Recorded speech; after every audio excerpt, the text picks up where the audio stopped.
কাল আসার আগেই পিঠার ধুম পড়ে গেছে, বানাই দিয়ে কুলাইতে পারতাছে না। পিঠা খাওয়ার কি ধুম পড়ছে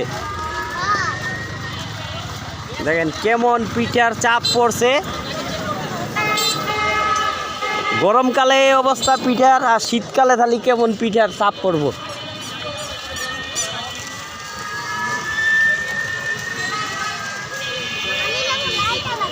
হ্যাঁ লাইট আলাদা লই মানুষ কেমন আগে ওখানে যায় লই। একটু পরে বৃষ্টি হবে, যে মেঘ করছে,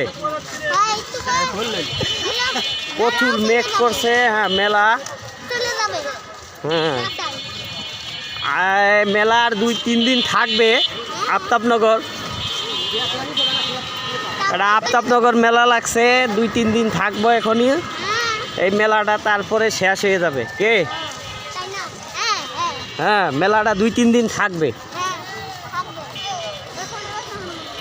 দাও ভালো মতন ধরি, যাও তোমরা দাদা।